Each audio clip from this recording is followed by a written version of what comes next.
अपने टाइम को मैनेज करने का एक बड़ा पॉपुलर फॉर्मूला है। आपने सुना भी होगा और ये बहुत हद तक सिद्ध भी है। इस फॉर्मूले का नाम है 8+8+8। 24 घंटे में अपने दिन को 8+8+8 के तहत बांटिए। इसमें जो पहला 8 है हार्ड वर्क। जो भी आपका लक्ष्य है उसके लिए 8 घंटे डेडिकेटेडली तरीके से आपको देना चाहिए। जो अगला 8 घंटा है वो है गुड स्लीप। आप जानते हैं सबसे बड़ी मेडिसिन एक अच्छी नींद है। एनर्जाइज होंगे और फिर काम पे लगेंगे। और जो नेक्स्ट 8 आवर्स है ये आप कहिए कि आपका, इसको मैं अपने शब्दों में कहता हूं माई टाइम है, लग्जरी टाइम है, लेजर टाइम है।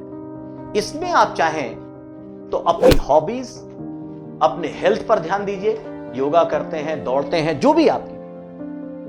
दूसरे नंबर पे अपने फैमिली और फ्रेंड, इनको शामिल कीजिए। और तीसरे नंबर पे जो भी अदर है, इस 8 घंटे को इन 3 चीजों में बांट देना चाहिए। अगर हम अपनी दिनचर्या को 8+8+8 के तहत देखते हैं, और ये कोई फिक्स नहीं, थोड़ा प्लस माइनस हो सकता है। किसी की 7 घंटे नींद होती है, 7 घंटे की जा सकती है, तो 1 घंटा इधर उधर कर लेगा। लेकिन ये दुनिया में जो रिसर्च हुए उसके हिसाब से 8+8+, अब देखिए कई बच्चे कंफ्यूज होते हैं कि सर टाइम टेबल कैसे बनाएं, कितना पढ़ें, सिलेक्शन के लिए कितना घंटा पढ़ना जरूरी है। तो पहली बात कि सिलेक्शन के लिए घंटा is not important, output is important, efficiency is important. और यहां आप निरंतर 8 घंटा अगर पढ़ते हैं तो ये बहुत ही बेहतर है। और इसी तरह से आप अपनी दिनचर्या को बांट सकते हैं। अब कई लोग हो सकता कहेंगे सर 8 घंटा इनफ है, एकदम इनफ है। और यहीं पर एक और पॉपुलर रिसर्च है, शायद आपने सुना होगा 21/90।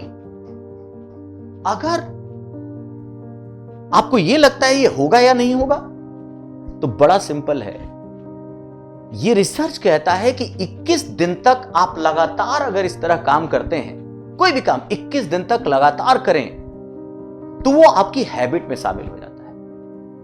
और 21/90 फार्मूला कहता है कि जब 21 दिन आप उसी रूटीन में काम करने लगते हैं, आदत बनती है, और फिर अगर उसे 90 दिन तक आपने कंटिन्यू कर लिया, फिर आपका माइंड और बॉडी उसे एडॉप्ट कर लेता है। आपको इससे परेशान होने की जरूरत नहीं है। ये अपने ऊपर भी देखा है, दुनिया का रिसर्च है।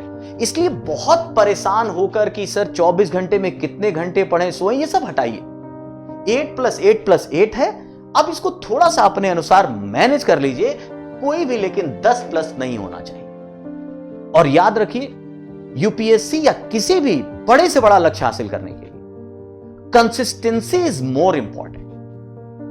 अगर आपने 1-2 साल कंसिस्टेंट इतना आवर्स पढ़ाई की है तो आप निसंदेह सक्सीड होंगे। एक बड़ा फेमस कोट है, you never start without commitment, but more importantly you never finish without what, consistency. तो कंसिस्टेंसी रखिए। अगर आप लगातार वो काम करते रहते हैं तो ये इनफ है। तो जो लोग पिछले 3 दिन से बच्चे पूछे जा रहे हैं कि सर टाइम टेबल क्या हो, तो ये एक पूरे वर्ल्ड में एक्सेप्टेड फार्मूला है। थोड़ा सा अपने हिसाब से इसको कीजिए और अपना टाइम टेबल जो हार्ड वर्क का है बनाइए। लेकिन वो जो हार्ड वर्क है, कमिटमेंट के बिना स्टार्ट मत करो, और कंसिस्टेंसी के बिना तुम सफल नहीं हो सकते। इसको याद रखते हुए अपना एक रोड मैप बना लो पूरे प्लानिंग का, कि कैसे तैयारी करनी है। पर डे का, पर मंथ का, पर वीक का एक शेड्यूल बनाओ। और याद रखना, लगातार 8 घंटे अगर पढ़ाई करो तो लगातार 8 घंटे मत पढ़ो, इसे ब्रेक करके पढ़ो। 1 घंटे के ब्रेक के बाद 5 मिनट का ब्रेक करके फिर 1 घंटे पढ़ोगे तो देखोगे आउटपुट उसका ज्यादा आता है। तो इस तरीके से आप अपने आप को संतुलित कीजिए, नियमित कीजिए।